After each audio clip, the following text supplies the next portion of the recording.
Macron rappelle l'extrême précarité de la liberté. À Bormes-les-Mimosas, Emmanuel Macron a souligné l'extrême précarité de la liberté et du bonheur d'être ensemble vendredi lors des célébrations de la libération de Bormes-les-Mimosas, la commune du Var où il passe ses vacances au fort de Brégançon.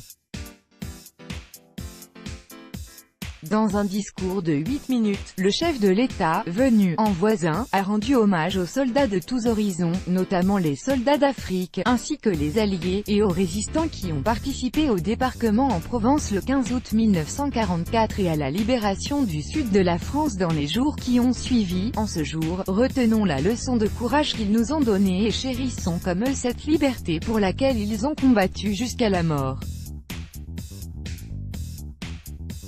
C'est notre plus grand bien, c'est ce qui fait de nous les citoyens que nous sommes, a déclaré le président de la République.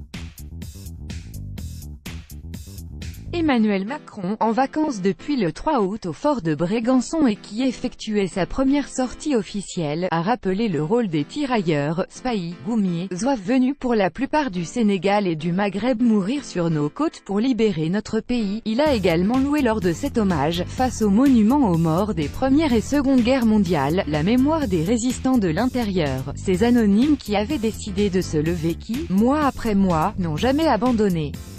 Il a évoqué le parcours dans la résistance du poète René Char, comme l'aurait dit Clémenceau, parce qu'il y a eu ces combattants du dernier quart d'heure, parce qu'ils ont été là, nous pouvons être libres.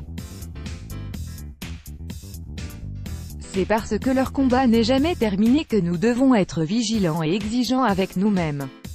Parce que c'est ce combat qui nous fait français. Monsieur Macron, premier président à venir assister aux commémorations de la libération à Bormes-les-Mimosas, s'est rendu ensuite au traditionnel pot de l'amitié pour un bain de foule, son deuxième depuis le début de ses vacances. Rejoint par Brigitte Macron, le président avait tombé la veste et, en bras de chemise, s'est livré à la traditionnelle séance de dédicaces et autres selfies dans une ambiance bon enfant, parmi quelques 500 borméens et touristes.